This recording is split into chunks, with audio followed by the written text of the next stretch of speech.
To recognize the source means to understand with both mind and spirit that every good thing flows from God's hand.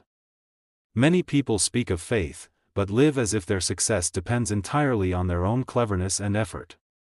When we truly grasp that God is the source, anxiety fades and peace takes its place. We still labor, plan, and strive, but without fear, because we know that it is not the strength of our arm that brings increase, it is His divine favor. In Scripture, God warned His people not to forget Him when they entered the land of plenty, because comfort often blinds us to the one who carried us through the wilderness. When money begins to flow, pride often follows, whispering that we earned it alone. But recognizing the source humbles us. It keeps our hearts soft and our gratitude alive. It reminds us that every opportunity, every open door, and every ounce of strength came from above. When we forget this, wealth becomes an idol. When we remember it, wealth becomes a tool. Those who know the source do not compare themselves to others or envy their prosperity, because they understand that God provides according to each person's purpose. Some gain riches through pride or manipulation, but blessings that do not come from God carry hidden burdens. The wealth that comes from heaven carries peace. Through prayer, we see how God aligns circumstances, places people in our paths, and sustains us even when logic fails. Recognizing the source transforms success into worship and keeps us anchored in humility and faith. Remaining humble in abundance is one of the greatest challenges of spiritual maturity. When blessings multiply and comfort surrounds us, the human heart naturally leans toward pride. It whispers that our wisdom, effort, or strategy brought success, forgetting that prosperity is a test, not merely a reward. True humility in abundance begins with the awareness that wealth is not proof of superiority, but a calling to greater responsibility. It is easy to bow before God when we are in need, but it takes deeper faith to bow when everything is going well. Humility in times of success means constantly reminding ourselves that we are stewards, not owners, of what God has placed in our hands. The more we receive, the more we are required to serve. Those who forget this truth often lose peace, for pride isolates the soul from divine guidance. When we stay humble, our hearts remain teachable, and God can continue to trust us with more. Humility does not mean denying success or pretending to be small, it means giving the glory where it belongs. It means walking quietly even when others praise you loudly, and using blessings to uplift rather than impress. True humility shines through gratitude, through an attitude that says, "All I have is from God, and I am here to use it for His purpose." When we remain humble, wealth becomes light rather than heavy, joy rather than burden. The moment we claim ownership of what God gave, that same blessing begins to control us. But when we remain humble in abundance, we stay free, content, and aligned with the purpose for which we were blessed. When wealth flows from the hand of God, it is never meant to stop with us, it is designed to move through us. Using wealth as a ministry tool means understanding that prosperity carries purpose. The resources we receive are not trophies of achievement but instruments of compassion. God entrusts wealth to those He can trust with hearts that seek His will above their own comfort. Every coin, every opportunity, every open door is a seed meant to bring life to others. When we view money through this divine lens, giving becomes joy instead of obligation. We begin to see how our abundance can heal wounds, open possibilities, and bring hope to those who have none. The spiritual principle is clear: what we hoard decays, but what we sow multiplies. A generous heart is a vessel that God continually fills because it is never closed. To use wealth as ministry is to partner with heaven in advancing goodness on earth.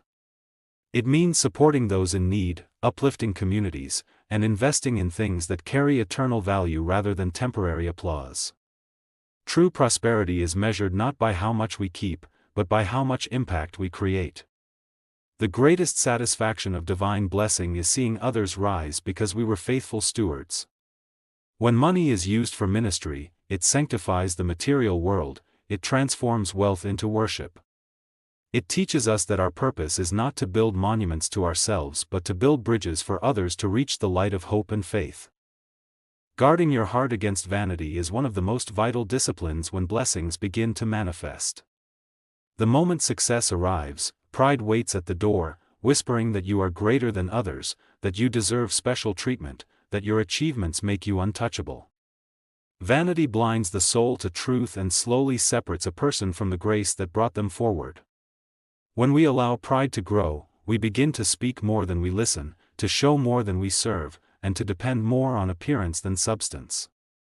Guarding the heart means remaining grounded in gratitude, reminding ourselves that what we have is temporary and entrusted, not owned.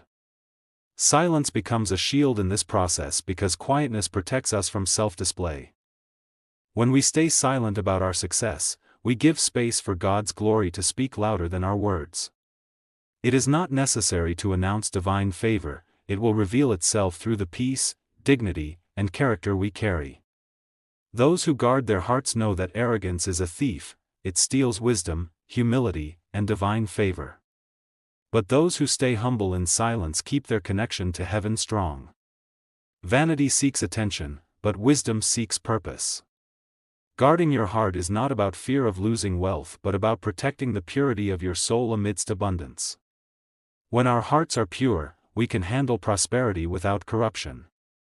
We can rise without looking down on others. The wise protect their inner world more fiercely than their outer possessions because they understand that true richness begins and ends within. Practicing gratitude and stewardship is the foundation of sustaining divine blessing. Gratitude keeps our hearts aligned with humility, while stewardship turns that humility into responsible action. When we receive abundance, we are not merely recipients, we become caretakers of what God has placed in our hands. Every resource, talent, and opportunity comes with an expectation of wise management. Gratitude without stewardship fades into emotion, and stewardship without gratitude becomes prideful control. Together, they form the balance that honors God. A grateful heart recognizes that blessings are not earned but entrusted, and a good steward plans, saves, gives, and builds with intention. Stewardship means being accountable, not only before people, but before the one who gave us everything. It requires prayer before decisions, patience before investments, and generosity before accumulation. When we manage resources with a spirit of worship, every transaction becomes sacred, every plan becomes purposeful. Gratitude opens our eyes to the daily miracles we often overlook, the strength to work, the wisdom to choose, the favor that opens unseen doors. It turns ordinary living into continuous praise. A good steward lives with awareness that blessings can multiply or vanish depending on how they are handled. God continues to pour more into hands that stay open and disciplined. Gratitude fuels contentment, while stewardship ensures growth. Together they form the rhythm of divine prosperity. Through gratitude, we remember where the blessing came from. Through stewardship, we show that we are worthy to receive more. Letting actions speak louder than words is the true mark of spiritual maturity when money and success arrive. Many people talk about faith, generosity, and humility, but few live them quietly. When prosperity comes from God, it carries a silent strength that does not need to be advertised. True greatness is not found in loud declarations but in quiet consistency. The world often celebrates those who boast of their achievements, but heaven honors those who let their lives testify without self-promotion. When we allow our actions to speak, people see the reflection of God's grace rather than our ego. Quiet generosity moves hearts more deeply than grand speeches ever could.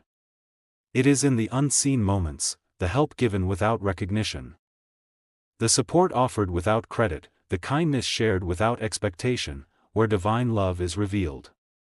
Staying wise means understanding that the more we speak of what we have done, the less sacred it becomes.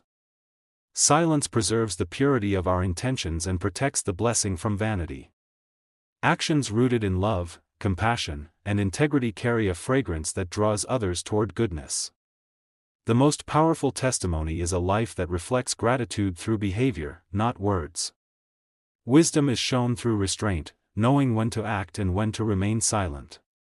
When we live quietly yet faithfully, our deeds echo louder than applause. Those who walk in divine purpose do not need validation, because their peace becomes their proof. Letting actions speak louder than words turns success into service and wealth into worship.